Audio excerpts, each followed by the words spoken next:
Hello and welcome to Explore Academy. तो आज हम आ गए हैं एक नई वीडियो के साथ। आज हम बात करेंगे सब इंस्पेक्टर के बारे में। जितनी भी जानकारी है आपको इस वीडियो में सारी मिल जाएगी, प्री से लेकर मेंस तक। तो इस वीडियो में हम क्या बात करेंगे, सबसे पहले हम बात करेंगे कि क्वालिफिकेशन क्या चाहिए सब इंस्पेक्टर बनने के लिए। आपके कंधे पर 2 स्टार लगने के लिए आखिरकार आपको क्वालिफिकेशन क्या चाहिए, उसके बारे में पहले बात करेंगे। फिर हम बात करेंगे syllabus of pre, marks distribution and cut off. Pre के बारे में आपको पता होना चाहिए, लेकिन उसके बाद आपको यह भी पता होना चाहिए कि सबसे ज्यादा जो मार्जिन है वो कहाँ से आ रहा है, आपको कौन से सब्जेक्ट से आ रहा है। उसके बाद कि आपको एग्जाम में आखिरकार कितने क्वेश्चन अटेम्प्ट करने हैं कि आपका प्री हो जाए। तो कट ऑफ की आपको पता होना चाहिए कि इसकी कट ऑफ क्या आ जानी चाहिए। ठीक है, उसके बाद हम बात करेंगे मेंस के बारे में एंड कट ऑफ।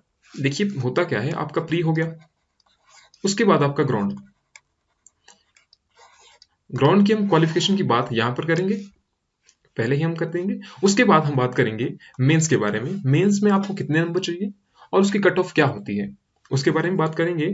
और books for pre and mains, बहुत सारा कंफ्यूजन है इसमें लास्ट वाले पोर्शन में कि बुक्स आखिरकार कौन सी चाहिए प्री और मेंस के लिए। तो ये आपका 100 मार्क्स का क्वेश्चन होगा, जिसमें से आपके स्टार्टिंग में जब प्री होगा, ये प्री एग्जाम है 85 नंबर का। ग्राउंड एंड प्री, ये आपका क्वालिफाइंग इन नेचर है, आपको सिर्फ क्वालिफाई करना है। ये इसमें भी मेरिट जाएगी आपकी, तो खैर इसमें तो ग्राउंड ही जाएगा। तो चलो क्वालिफिकेशन की बात करते हैं स्टार्टिंग से कि क्या क्या होनी चाहिए इसके लिए। क्वालिफिकेशन आपकी जो एज है, सबसे पहले एज फैक्टर 21 टू 26। देखिए यूट्यूब पर आपको कई सारे वीडियोस मिल जाएंगे, कई तरह की नोट्स मिल जाएंगे, लेकिन आप अपने रिसोर्सेज को ऑथेंटिक रखिए। जो आपके सोर्सेज हैं वो अच्छे होने चाहिए, एक जगह से होने चाहिए। ऐसा नहीं आप अलग अलग दिन में अलग अलग वीडियोस देख रहे हो, या अलग अलग दिन में अलग अलग साइट से आप अपने नोट्स बना रहे हो, वो मत कीजिएगा। आपको एग्जाम में वो क्वालिफाई नहीं करेगा, आपके लिए वो नेगेटिव इम्पैक्ट करेगा आपके। ठीक है, तो एज आपकी 21 से 26 होनी चाहिए। इसमें आपको कोई एज रिलैक्सेशन नहीं मिलती है। आप चाहे कैटेगरी से बिलोंग करते हो, चाहे आप ओबीसी से हो, चाहे आप किसी भी कास्ट से बिलोंग करते हो, आपके लिए यहाँ पर कोई एज रिलैक्सेशन नहीं है। नेक्स्ट इज आपकी ग्रेजुएशन होनी चाहिए। Graduation is must. ऐसा ना हो आप फाइनल ईयर में हो लेकिन आपने एसआई का एग्जाम भर दिया, वो नहीं होगा फिर। ठीक है, आपको आपकी जो ग्रेजुएशन है वो होनी चाहिए। फिजिकल स्टैंडर्ड क्या होनी चाहिए, ये फिर ग्राउंड के लिए है। ठीक है, ये प्री हो गया आपका। जब आपकी क्वालिफिकेशन थी, कितने नंबर का हुआ, 85 का, सिर्फ क्वालिफाइंग इन नेचर। यहां में से आपके जितनी सीट्स होंगी उनको 20 से मल्टीप्लाई करना है, उतने स्टूडेंट्स आपके ग्राउंड के लिए सिलेक्टेड हो जाएंगे। जितनी भी सीट्स हैं, मान लीजिए 10 सीट्स हैं, तो उसको मल्टीप्लाई कर दीजिए 20 से, तो आपके 200 स्टूडेंट्स ग्राउंड देंगे। उसके बाद जितने भी स्टूडेंट्स यहाँ से मेंस के लिए क्वालिफाई होंगे, फिर वो मेंस देंगे। और उसके बाद आपका 15 नंबर का, जो 15 नंबर दिए जाते हैं उसमें से आपको मिलेंगे। Next thing is test for male candidates only. 31 and 32 इतनी चाहिए आपको schedule caste and schedule tribe के लिए, ये है। उसके बाद आपका ग्राउंड में क्या होगा, 1500 मीटर की आपकी रेस होगी for male candidates and 800 metre race for female candidates. और कितने मिनट में, ये देखिए टाइम आपको पूरा करना है, क्योंकि मैक्सिमम जो स्टूडेंट है यहाँ भी बाहर हो जाते हैं। इस वाले क्वेश्चन में आपने कईयों से सुना होगा कि जो अधिक पढ़ते हैं उनका फिर ग्राउंड नहीं हो जाता होता है। वो इसी वजह से होता है क्योंकि उन्होंने पहले प्रिपरेशन नहीं की होती है, ज्यादा स्पोर्ट्स की तरफ ध्यान नहीं होता है, या ऐसा सोचते हैं कि शायद हम ग्राउंड में कर लेंगे, लेकिन नहीं, ये चीज नहीं होती है फिर वहां पर अगर आपने पहले से प्रैक्टिस नहीं की हुई है। तो 1500 मीटर इसकी आपको जब प्री हो गया उसके बाद भी कर सकते हैं या उससे पहले भी कर सकते हैं, लेकिन आपको एक रेगुलर प्रैक्टिस इसमें चाहिए। Next thing is high jump and broad jump, that is your long jump. ठीक है, एक हाई जंप, लॉन्ग जंप, यहां से मतलब से यहां तो आपको छलांग मारनी है। नेक्स्ट इज, अब मैं आपको हमारे कोर्स के बारे में बताऊंगा, फिर मैं आपको बताऊंगा कि प्री और मेंस की कट ऑफ क्या रहेगी। देखिए हमारा भी सब इंस्पेक्टर का कोर्स चला हुआ है प्रेजेंट में, ठीक है। ये स्टार्ट हुआ था 1 Feb 2021 से, तो अभी ज़्यादा टाइम नहीं हुआ है, तो आप लोग ज्वाइन कर सकते हैं, क्योंकि इसकी जो क्लासेस हैं वो रिकॉर्डेड रहेंगी और जो नोट्स हैं वो आपको मिल जाएंगे। ऐसा नहीं है अब आपसे कि पहले फीस ली जाएगी या किसी तरह का ये होगा, ज़बरदस्ती है आपके साथ, नहीं। अगर आप ज्वाइन करना चाहते हैं तो आपकी मर्जी है ये, क्योंकि अभी भी जितने स्टूडेंट हैं मैक्सिमम स्टूडेंट जो है वो सीरियस स्टूडेंट्स हैं।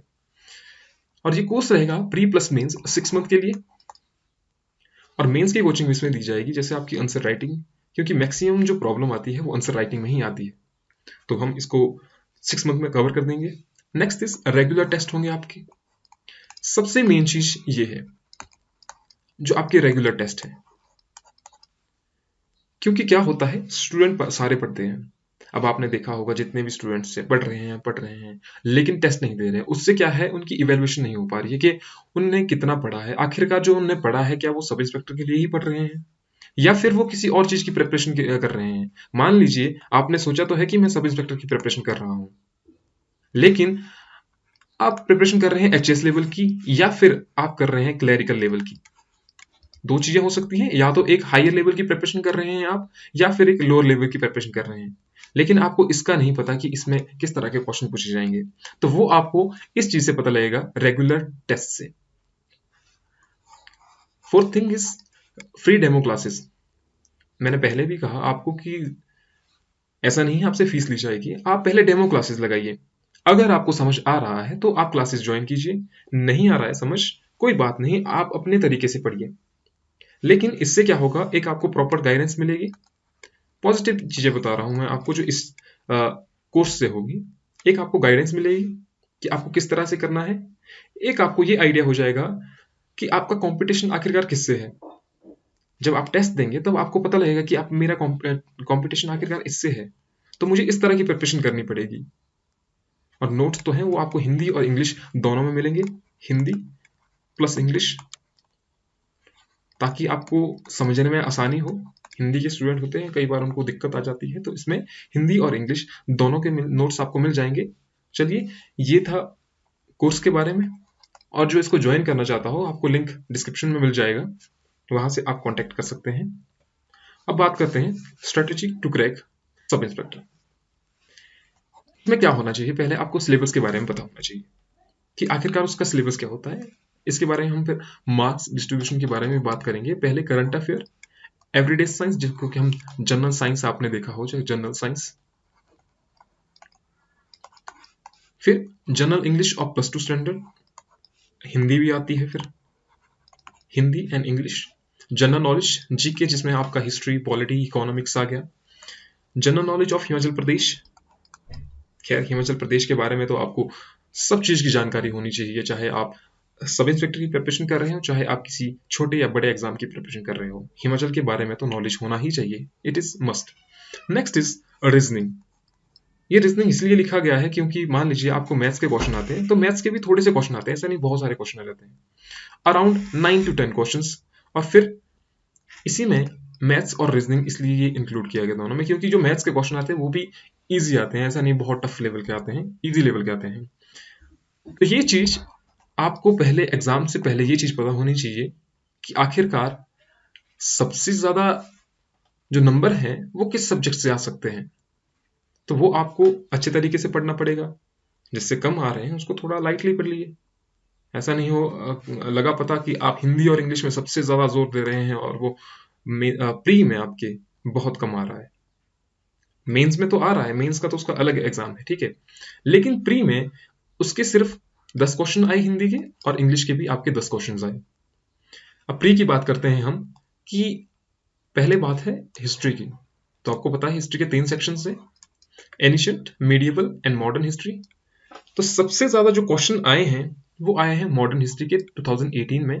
अब देखिए 2019 में बेशक कम हो गए हैं, लेकिन जो एक्सपेक्टेड है कि आपको 2020 में आए, अब देखिए 2019 में आया था तो 2020 में कोई नहीं आया, तो इसका मतलब 2021 में तो आएगा। तो आप अपनी प्रिपरेशन पूरी रखिए, एग्जाम तो आएगा ही। अब कईयों के ये भी थे कि कब तक आएगा या आ रहा है कि नहीं आ रहा है, ये कईयों में डाउट आ रहा है, लेकिन आएगा इसका एग्जाम, तो आप अपनी प्रिपरेशन पूरी रखिए। मीडिएवल हिस्ट्री 6 क्वेश्चन आए हैं, तो लगभग आपको 5 से 6 क्वेश्चन इस बार भी देखने को मिल जाएंगे, इसीलिए इस पर उतना जोर नहीं देना है। मीडिएवल हिस्ट्री और एंशिएंट हिस्ट्री से 6 क्वेश्चन, और एंशिएंट हिस्ट्री 2019 में 7 क्वेश्चन आए हैं आपके, एक चेंज हो, सिर्फ एक क्वेश्चन आपका बढ़ा है। Next is your polity. देखिए पॉलिटी पर ज्यादा फोकस देना है। अब पॉलिटी इतनी मुश्किल भी नहीं है, इजी होती है पॉलिटी, और क्वेश्चंस भी क्या होते हैं, रिपीट होते हैं, कोई नए क्वेश्चन इसमें ऐड नहीं होते हैं। पॉलिटी जो है वो चेंज तो होगी नहीं, ना हिस्ट्री आपकी चेंज होगी, चेंज होगा तो आपका करंट अफेयर। तो पॉलिटी को तो आप अच्छे से कीजिए, और बुक्स के बारे में बाद में बताऊंगा कि बुक्स आपको कौन सी प्रेफर करनी है पॉलिटी के लिए। तो 20 क्वेश्चन आएंगे अराउंड, इस बार भी आप ऐसे रखिए कि 15 से 20 क्वेश्चन तो आएंगे ही भैया, तो इसको तो आपने अच्छे से कवर करना है। 15 से 20 क्वेश्चन का मतलब है आपकी 9 से 10 नंबर, क्योंकि 170 क्वेश्चन होते हैं, लेकिन जो ईच क्वेश्चन होता है वो हाफ मार्क्स का होता है, इसलिए जो आपका प्री होता है वो कितने नंबर का होता है, 85 नंबर का, और इसको सिर्फ आपने क्वालिफाई करना है, जैसा मैंने आपको पहले बता दिया। ज्योग्राफी से आपके 17 क्वेश्चन, और 2019 में आपके 20 क्वेश्चंस। इसका क्या मतलब है कि पॉलिटी ज्योग्राफी पर भी आपने बहुत फोकस देना है। ज्योग्राफी जो है, अब जैसे जैसे एग्जाम आ रहे हैं, पॉलिटी ज्योग्राफी इंपॉर्टेंट हो जा रही है। बहुत सारे क्वेश्चन आप मान लीजिए एचएस का दे रहे हैं, चाहे आप लाइट का दे रहे हैं, तो ज्योग्राफी से बहुत सारे क्वेश्चन पूछ रहे हैं अब, तो 15 से 20 क्वेश्चन यहां से भी आएंगे आपको। फिर आता है इकोनॉमिक्स, ये 3 सब्जेक्ट, ये 4, देखिए कितने इंपॉर्टेंट है आपके लिए। और जनरल साइंस तो बहुत ही ज्यादा, 28 क्वेश्चन 2018 में आए, और उसके साथ जनरल साइंस के क्वेश्चन 2019 में 21 आए, तो इसका मतलब 2021 की आप प्रेडिक्शन लगा सकते हैं कि कितने का क्वेश्चंस आपको आएंगे। इन दोनों को देख करके फिर आपने एग्जाम की प्रिपरेशन उस हिसाब से करनी है। करंट अफेयर के क्वेश्चंस 18, और करंट अफेयर के क्वेश्चन यहाँ पर 14 2019 में। रीजनिंग के क्वेश्चन 10। अब देखिए यहाँ पर आपको ज्यादा फोकस नहीं देना है, रीजनिंग पर आपने ज्यादा फोकस नहीं देना है, रीजनिंग और मैथ्स पर, क्योंकि कई स्टूडेंट्स होते हैं कि उनको लगता है कि इसमें रीजनिंग और मैथ्स बहुत ज्यादा आएगी, इसलिए हम इस पर ज्यादा फोकस देते हैं। क्योंकि अब देखिए यहाँ पर तो पूछे ही नहीं है क्वेश्चन, 10 क्वेश्चन होते हैं, उसमें से आप 5 से 6 क्वेश्चन तो आपको इजीली आ जाएंगे, बिना पढ़े भी आप उन क्वेश्चन को बता सकते हैं, आंसर निकाल सकते हैं उसका। तो रीजनिंग आपको ज्यादा फोकस नहीं देना है, और मैथ्स पर भी ज्यादा फोकस नहीं देना है। फिर आता है आपका हिमाचल जीके। जैसा कि मैंने पहले कहा, हिमाचल जीके तो आपको पता ही होनी चाहिए, क्योंकि कहीं भी आप जाएंगे, मान लीजिए इंटरव्यू दे रहे हैं आप, कुछ भी कर रहे हैं आप, किसी के साथ वार्तालाप कर रहे हैं, तो हिमाचल जीके तो आपको आनी ही चाहिए। हिमाचल से बिलोंग करते तो हिमाचल तो आनी चाहिए। Next is Hindi and English. उतनी ज्यादा नहीं पूछी जाती है, क्योंकि आप इसकी प्रिपरेशन मेंस के लिए भी कर रहे हैं, तो प्री के लिए ऐसा नहीं है आप अलग से कुछ प्रिपरेशन करो, क्योंकि आप मेंस के लिए प्रिपरेशन कर ही रहे हो हिंदी और इंग्लिश की। क्योंकि हिंदी और इंग्लिश का मेंस में ही आएगा, आपको हिंदी और इंग्लिश मेंस में पूछी जाएगी, कोई जनरल स्टडी नहीं पूछी जाएगी। 42.5 एंड 42.5, ये कितने हुए टोटल, ये मेंस की बात कर रहा हूं मैं, ये आपके 85 मार्क्स हो गए।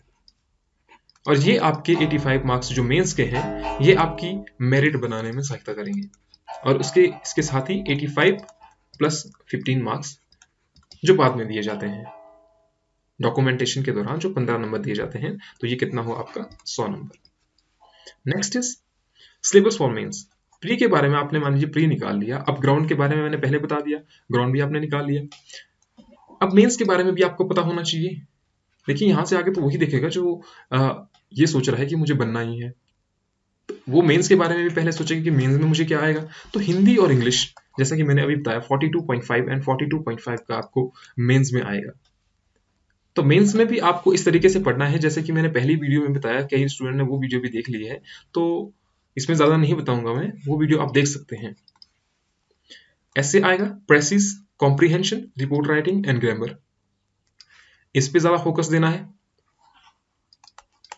ठीक है। और वो मैं मेंस में कई स्टूडेंट्स को मैं बता चुका हूं किस तरह से करना है। वो मेंस में आपको Hindi, essay, passage, poem, letter writing and grammar, ज्यादा मुश्किल नहीं होता है मेंस, इजी होता है, क्योंकि हिंदी और इंग्लिश पूछी जाएगी आपकी जनरल, ऐसा नहीं है कि कहीं बाहर से पूछा जाएगा। मान लीजिए अलाइड में क्या होता है कि जनरल स्टडीज है, तो उसमें आपको बाहर से भी क्वेश्चन आ सकते हैं जो आपने पढ़ा भी नहीं है, इस तरह के क्वेश्चन पूछे जा सकते हैं।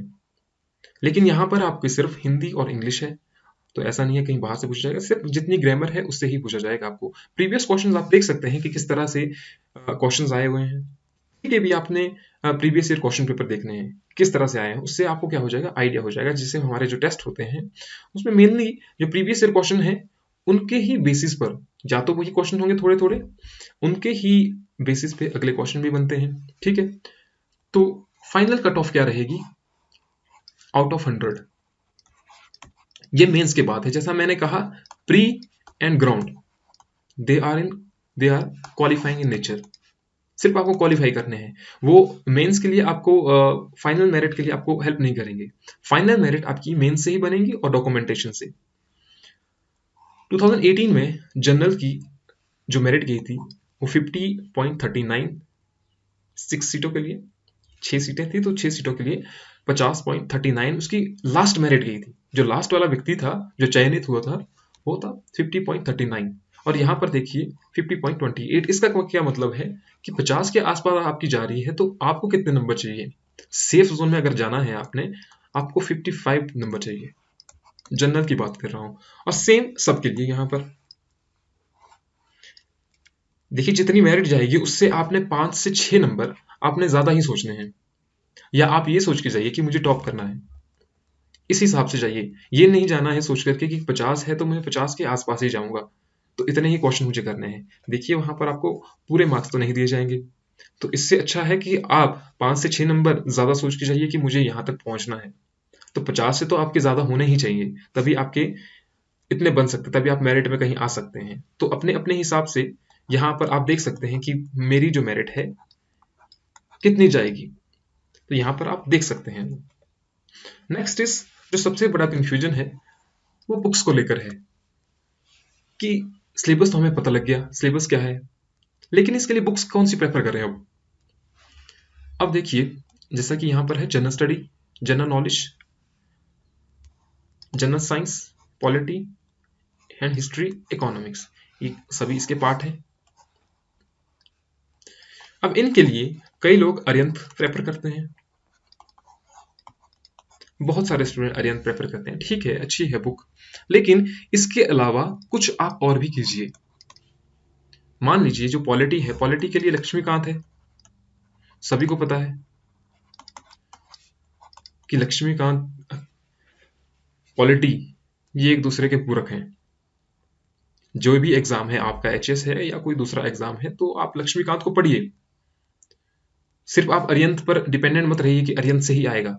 अगर मैं यहाँ पर आपको बोल दूं कि आप अरिहंत पढ़ लीजिए यहाँ से, और बाद में एग्जाम में नहीं आया, तो फिर दिक्कत हो जाएगी। आप कहेंगे कि भैया आपने बोला था कि अरिहंत पढ़िए और उससे आ जाएगा, लेकिन यहाँ से आपके पूरे क्वेश्चन नहीं पूछे जाते हैं। बेशक यहाँ से पूछे जाते हैं लेकिन सारे क्वेश्चन नहीं पूछे जाते हैं। हिस्ट्री है आपकी, स्पेक्ट्रम से पढ़ लीजिए, क्योंकि आपने दूसरे एग्जाम की प्रिपरेशन तो करनी ही है, तो आपके पास अभी टाइम है, तो अच्छे से पढ़िए। जनरल साइंस भी आप बेशक अरिहंत से कर लीजिए, लेकिन जनरल साइंस की तो अलग से भी आती है बुक, उसको भी आप पढ़ सकते हैं। इकोनॉमिक्स आपने यहां से कवर कर ली मान लीजिए। दूसरा, इकोनॉमिक्स का जो मेजर पोर्शन है वो आपका करंट अफेयर से पूछा जाता है,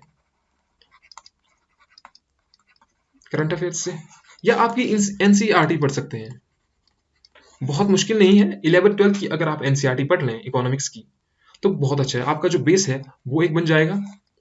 आपको कहीं से भी अगर क्वेश्चन पूछे जाएंगे तो आपको आ जाएगा वो। दूसरा, आप करंट अफेयर को पढ़ सकते हैं। अब बात आती है कि करंट अफेयर को कहां से पढ़ें। देखिए इसकी आप बात करें तो मंथली मैगजीन पढ़ सकते हैं, कोई भी मैगजीन, अच्छी मैगजीन हो, या आप ऑनलाइन सोर्स को यूज करते हो तो वो भी अच्छा है।